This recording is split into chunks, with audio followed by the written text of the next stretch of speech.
مخکې جمعو کې څه اسباب ذکر شو. یو بل سبب رونو د رسول الله صلی الله علیه وسلم د دعا حاصلولو دا حج ده دا د نیکو سردار ده. ځکه حج داسې عمل چې یو حدیث کې دی نبی هم فرمایي د الله سره د جنت نه بل بدله نشته ده. دا دومره لوی عمل ده. نو دغسې عمره دام یو لوی عمل ده. وړوکی حج ده د عمره کول. حج اصغر وړوکی حج ده. نو د دې سره یو تعلق لرونکی عمل ده چې کله یو مؤمن په هغه په ځان کې راولي د رسول الله صلی الله علیه وسلم په برای راست دعا کې د انسان شامل دی.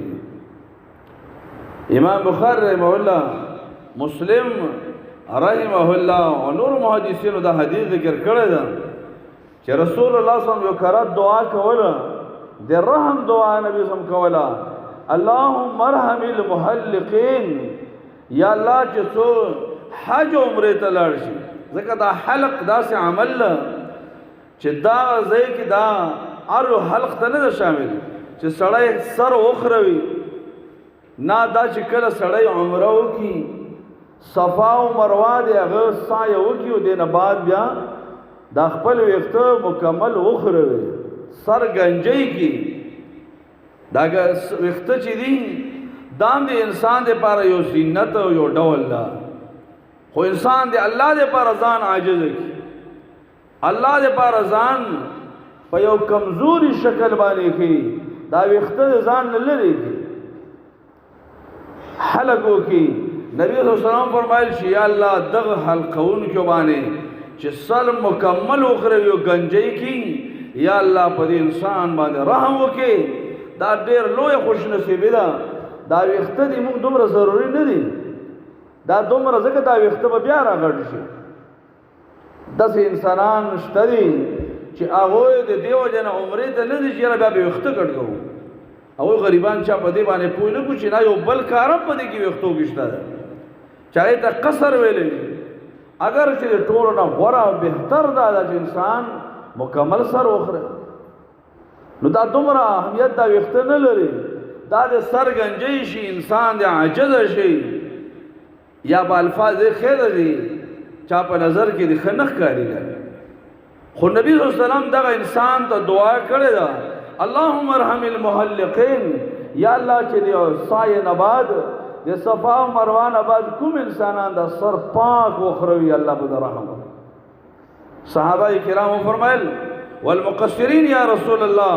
اے د الله رسول سلام چې یو سړی مکمل سر نه خروي بلکې ویښته صرف کټ کی، لنډی کی او کمی کی، په دوی باندې نبی صلی الله علیه وسلم فرمایل اللهم ارحم المحلقین. یا الله چې څوک سر د پاک خروي، یا الله په هغوی باندې رحم وکړي. صحابه کرام فرمایي والمقصرین یا رسول الله، اے د رسول سر خیر دا ویښته لنډ کی او کم کی. نو یو روایت کې 2 کرت را دي، یو روایت کې 3 کرت نبی صلی الله فرمایل چې یا الله چې څوک سر پاک خروي په هغوی رحم وکړي. 4م کرت باندې بیا نبی صلی فرمایي والمقصرین، او چې څوک کم کی په دې هم الله رحم وکړي. دا ګوره په 4مې درجه کې ده، خو بیا هم پکې شامل خدا که نه. خو دومره ده چې غوره او بهتر عمل هغه دا ده چې انسان سر وخروي. مخکې ما عرض وکړو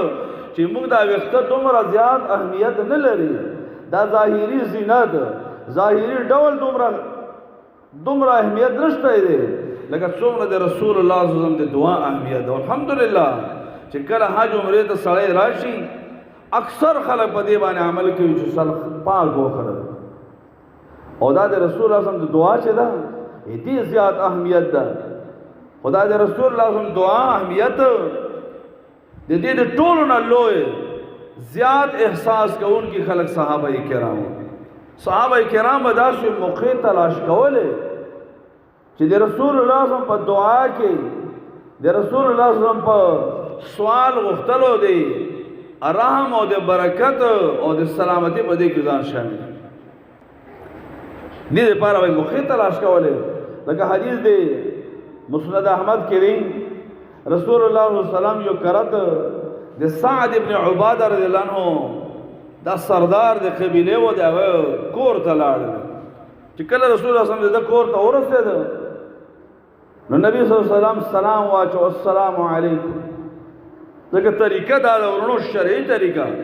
چې کله د چا کور ته داخليږي نو دا سینا چې بس سیده په کور باندې ورځه کله هر چا کور نه دا د انسانیت طریقه نه دا د شریعت طریقه نه دا. الله موږ ته قران کې طریقه د ژوندۍ د حیا او د پاک دامنۍ اصول بیان کړی دی، خاص کر کے سورہ نور کې. سورہ نور کې الله رب العالمین فرمایي یا ایها الذین آمنوا لا تدخلوا بیوتا غیر بیوتکم. د خپل کورونو د کوټونو علاوه بل څه کوټو ته بدل نه وځو بالکل باندې نه حتا تستانسوا وتسلموا على اهلها. سیدا د چا کور ته نه وتل شي د چا کوټې ته نه وتل شي کلا دو شرطونه دي حتا تستانسوا چې ځان په باندې ور معلوم کو ځان په ور پیژنې په اجازه طلب کوونه وتسلموا على اهلها او چې د چا کور ته او کوټې ته نه وځي نو اجازه بم طلب کوي بیا به سلام هم واچي دا وای په وسیدونکو باندې. الله رب العالمین فرمایي ذالکم خیر لکم. دا مو شمړه دا خو نوې خبره ذالکم خیر لکم. دا د تاسو په لپاره خیر دا پدې کې خیر او فائدې لعلکم تذکرون چې نصیحت واخلو. نو نبی صلی الله علیه وسلم د سعد ابن عباده رضی الله کور ته راغله السلام وجه السلام علیکم. سعد ابن عباده رضی الله په کور کې ناز ده او جواب سره ورو شاندي وعلیکم السلام. خدا سے جواب وکړو چې رسول الله صلی الله علیه وسلم دا رسول الله صلی الله علیه وسلم دوباره درې کړه د سلام چول اجازه طلب. نبی صلی الله علیه وسلم السلام علیکم ورحمت الله وبرکاته. سعد ابن عباده رضی الله بیا ځان سره وی ورو شاندي وعلیکم السلام ورحمت الله وبرکاته. نبی صلی الله علیه وسلم ځکه عالم الغیب خو نه ده کنه چې بس سو یا نه نبی صلی الله علیه وسلم دریم کړه د باندې بیا نبی صلی الله علیه وسلم سلام کوي السلام علیکم ورحمت الله وبرکاته. سعد ابن عباده رضی الله بیا ځان سره ورو شانتی وی وعلیکم السلام ورحمت الله وبرکاته. نبی صلی الله علیه وسلم رسول الله صلی الله علیه وسلم واپس شول ځکه طریقه هم دا ده قران هم د داخلي چې چا اجازه درګه صحیح ده چې کلیستا یو کوټې ته یو کور ته نه وځي اجازه ته طلب کړه چا आवाज ډیر نه کړه د دې معنا دا ده چې دا تا د خلول نه غواړي کنه اتا کوټې ته راتلل د نه غواړي تر دې چې خپل مور او پلار کوټې ته نه وځي سره اجازه غواړي ورور خو ډیر رسو نو دا تا د خلول نه غواړي چې کله باید څوک نه مو یا आवाज نه درکوي بس چوپ شي دا مقصد دا چې بس واپس رسول الله صلی الله علیه وسلم واپس شول. سعد ابن عباده رضی الله عنه منډه کړله رسول الله صلی الله علیه وسلم یې اشاره کړ یا رسول الله بأبي انت وامي یا رسول الله اے امام مور او بلار دې پتا قربان شي اے الله رسول الله صلی الله علیه وسلم ما سلمت تسلیمه تا یو سلامم نه دا چولای الا هي باذنی مگر هغه د ما په وخت کې ما اوریدل تا هر سلام ما اوریدل یا رسول الله صلی الله علیه وسلم ولقد رددت عليك او تا ته جواب درکړ یا رسول الله هر کرت می ویل چې علیکم السلام خو فلم اسمعك تا باندې مې زګ نه اوریدل تا ته په جهر جواب ویل نه درکاو زګ احببت ان استكثر من سلامك ومن البركه چې ځان باندې تاسو سلامونه ډیر کما او دا برکتونه ډیر کم چې ته بار بار وایي چې السلام علیکم ورحمت الله دی الله سلامتی دی پتا سو باندې دی الله برکتونه دی پتا سو باندې دا مې وختل چې ډیر راته وایي که جواب درکړې هو ته راغله نو ګورا سعد ابن عباده دا خيار دی وجه سوا د رسول الله صلی دعا وختل دا غا ډیر اول پزان باندې نو حدیث کې دی چې رسول الله صلی الله علیه وسلم کور ته راغله دا ونه چې تا ما ته جواب نه راکړ اوس را رسول الله صلی الله علیه وسلم ډیر زیات اعلی ظرف والا ډیر لوی اخلاق والا نبی صلی الله علیه وسلم کور ته راغله هغه ته دا چې موږ ته میوه کشمش دا ته نبی صلی الله علیه وسلم تراوړ هغه خوړ او دغه وخت کې نبی صلی الله علیه وسلم دا دعا کړې دا غته بهترین دعا او ډیره خاصه او بنیادی دعا چې موږ د پارام دا چې چا کر خوراک وکړو د چا څه وخورو چې دا دعا یو نبی هم فرمایل اکل طعامکم الابرار تاسو خوراک دي نیکان خلقو الله تاسو خوراکونه په نیکانو خلقو باندې وخوري ځکه دا ډیر زیات د انسان لپاره فائدہ ناک ده چې یو نیک سړی د چا خوراک وکړي دا ډیره ښه خبره. نو اکل طعامکم الابرار. دویمه دعا وصلت علیکم الملائکه ملائک د تاسو دعاګانې وغواړي ځکه د ملائک د الله پاک مخلوق چې چاته دعا وکړي څومره قیمت دی. وصلت علیکم الملائکه. او دریمه دعا یې ته دا وکړه وافطر عندکم الصائمون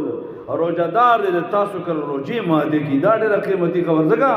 چې د چا کړه روزدار یو سړی روزه نیولې ده په هغه تا روزه ماته کړه دغه د روزي عمره ثواب دیتا وش خدا سے نیک غلط د چا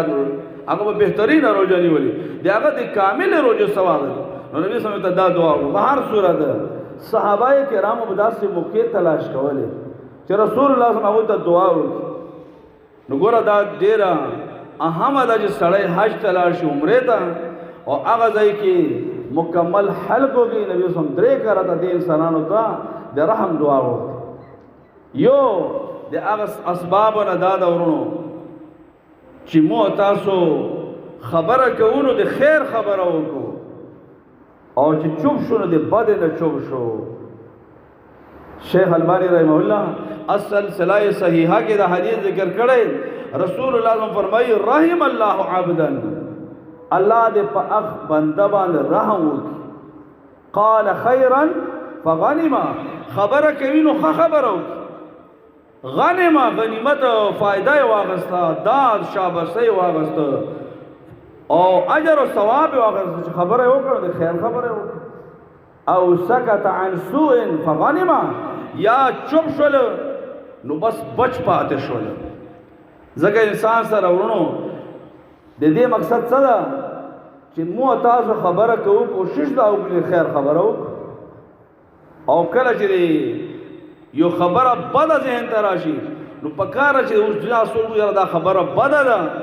زه د دې نه چوپ شوم نو د رسول الله صلی الله علیه وسلم ډایرکټ دعا کې زه راغلم. دا ډېره زیات اهمیت زموږ دا ژبه چې ده انسان باندې چې د ټولو نه لویه خطره عظیمه خطره کېږي د ټولو نه لویه خطره انسان باندې د ژبې کېږي. ورونو سفیان بن عبد الله رضی الله عنه صحابي دا نبی صلی الله علیه وسلم راغله دوه تپوسونه یې ترې وکړل یا رسول الله حدثني بامر اعتصم به. اے د رسول سلام ما ته یو داسې خبر اوخیا چې پاره باندې منګولې ولګاو ما وای نسما یا رسول الله اعتصام یې کلک نیول وته عمل کول وته لکه رب فرمایي واعتصموا بحبل الله جميعا ولا تفرقوا. الله دغه اعتصام یا رسول الله داسې یو عمل راته وه یو کار چې اعتصام به باندې وکما کلکې ولست.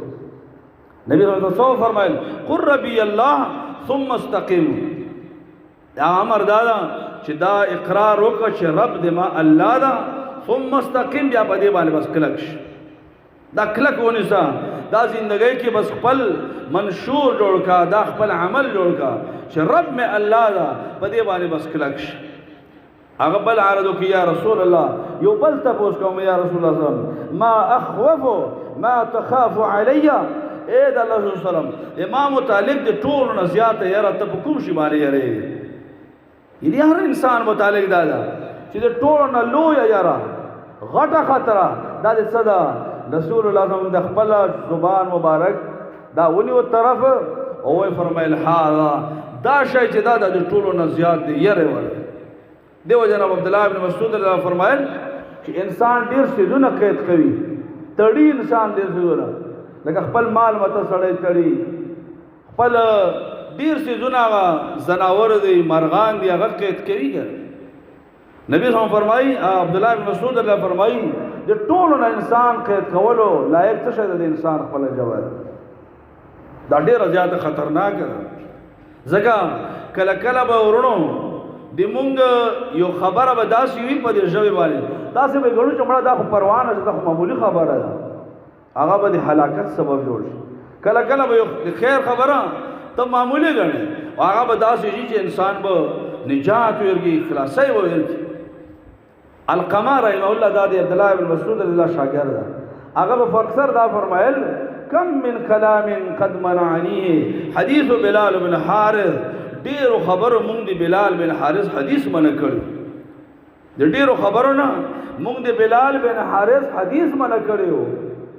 بیا به چا تاسو کو چې بلال بن حارث کوم حدیث ویل هغه فرمایي چې بلال بن حارث رضی الله فرمایي چې ما د رسول الله صلی الله علیه وسلم دلی چې ان الرجل لا يتكلم بالكلمه من رضوان الله تعالی یو سړی به د الله د رضا یو خبره کوي د الله د رضا خبره وي ما كان يظن ان تبلغ ما بلغت دا به دا فکر هم نه چې دا به دومره لري رسېږي دا به دومره زیاته درنېږي دومره زیاته به لري رسېږي یکتب الله بها رضوانه الى يوم يلقاه دی خو معمولی ګڼي خو د الله په نسبت باندې دومره خوښ شي چې الله به د خپل رضا ولیکي چې به زه تانه اوس رضا یم تر کومه پورې الله سره د ملاقات بس چې هغې پورې الله رضا شي هغې نه بعد خو بیا الله نه ناراضي او ورونو معمولی خبرې به موږ به لکه مثال یو انسان ده دا په زبان باندې راوسته چې استغفر الله اوس دا به کېدای شي د قبولیت وخت وي د الله د رحمت د خصوصي نزول وخت به وي ده به دا ویلی چې استغفر الله او الله به ورته ولیکي چې بس ما تا ته بخښه استغفر الله معنا هم دا ده یا الله ما ته بخښنه وکړه استغفر الله به ووایي الله به باندې دومره رضا شي ده ته به خپله رضا ولیکي الی یوم یلقاه ته د خولې نه به کله وولي الحمدلله نو ده ته دا کلمه وړه ښکاري په ژبې باندې هم اسانه ده خو الله به باندې رضا شي د الله د قبولیت وخت به وي الله به ورته ولیکي خپله رضا ځکه حدیث کې دی نبي فرمایي ان الله تعالی لیرضى عن العبد ان یاکل الاکل فیحمده علیه انسان الله په دې راضي کیږي چې دې څه خوراک یو نوړی وخوري په هغې باندې وایي چې الحمدلله او یشرب الشربه یا د څښلو یو څیز وڅښي چای وڅښي شربت وڅښي اوبه وڅښي او وروسته ووایي چې الحمدلله نو دا کلمه داسې وړه کلمه درته ښکاري خو کله به الله په دې باندې خپله رضاوي ته ولیکي داسې ډېر کلمات دي ذکر دا اذکار نو دا حدیث کې نبی هم فرمایي چې دې معمولی ګڼي خو الله به باندې خپله رضا ولیکي او نبی هم فرمایي ان الرجل لا يتكلم بكلمه من سخط الله کله کله سړی یو خبره وړه ګڼي مزاق یې ګڼي ټوکې ګڼي د الله د ناراضګۍ سببي یكتب الله بها سخطه الى يوم يلقاه الله به خپل ځای سره ولیکي چې بس زه تا نه ناراضه یم تر هغې پورې چې ته ما سره میلاو شوې نو چې اوس الله ناراضه چې الله دې نه کړي دی به حج کوي الله به لیکلي چې تا نه ناراضه یم ګوره دا صبح دومره خطرناکه کېدی شي الله لیکلی دی چې دا ته حجونه کوه ته تهجد کوه ځکه کله کله سړی خبره وړه ګڼي ډېر انسانان بې باکه دي کله په اذان پورې خندا کوي کله د چا په ګیرې پورې خندا کوي کله د چا په مونځ رفع الیدین پورې خندا کوي کله د چا په امین بالجهر پورې خندا کوي چې دا رمباړې دي دا مچان الوزولي څومره الفاظ تاسو به ما اورېدلي مونږ یې واورو دا معمولي خلک ګڼي خو الله دې نه کړي دا د انسان د الله د مکمل د انسان د تباهۍ باعث هم جوړېدی ژبه کنټرول کول کله کله انسان په یو لحظې کې د پوره قوم د هغوی بدي بیان کړي او رسول الله صلی الله علیه وسلم فرمایي ادب المفرد کې دا روایت ده امام البانی رحمه الله الصحیحه کې ذکر کړی چې نبی هم فرمایي ان افر الفرا د ټولو عظیم دروغ د ټولو لوی دروغ داري ان يهجو الشاعر القبيله باسرها چې یو سړی یو شاعر وي او د ټولې قبیلې بد بیان کړي په یو ځای باندې وي لکه یو سړی وایي چې دا ټول پنجابیان دا داسې غلط خلک پنجابیان خلک ټول دې پکې راوستو طالب نه تر یا پورې یا سړی وایي دا ټول پښتانه چې دي دا داسې دي دا داسې یا بل یو قوم هغه یاد کړي او خلک یاد کړي ټول قوم په یو ځل باندې یاد دا داسې خراب دي نو دا نبی هم فرمایي دي ټولو نه لوی عظیم دروغ داري ان یهجو الشاعر یو شاعر سړی ده لکه شاعرانو به داسې کولو د یو بل قبیلې د ټولو بد به بیان حجو به بیان کړله نبی هم فرمایي دا لوی دروغ نو ژبه چې څوک کنټرول کی رسول الله صلی الله علیه وسلم دوی ته دعا کړې ده رحم الله عبدا قال خيرا فغنما الله دې پاک باندې راهوږي چې خبره کوي د خیر خبره فائدہ واغستا او سکت عن سوء یا دې بدین په کلار شول چوب شول فسلما سلامتی شول بچ شول وګوره دا یو څو اعمال دي دومره ګرانم ندي چې موږ د الله نه توفیق وغواړو د مازیګر مانځنه مخکې 4 رکعاته نفل وکړو د شپې چېرته 2 رکعاته خپل ښځه او خاوند یو بل سره راپورته کړي دارنګ کاروبار کې نرمي او اسانتیا راولو ژبه کنټرول کړو که الله د حج او د عمرې توفیق راکړي حلق وکړو نو داسې دومره ګران هم نه دي او بل دا چې مسلمان سره چا سره څه معاملات دي هغه سره حل کا معافي وغواړو انشاءالله دا دومره ګران کار نه ده چې الله رب العالمین چاته ګران نه کړي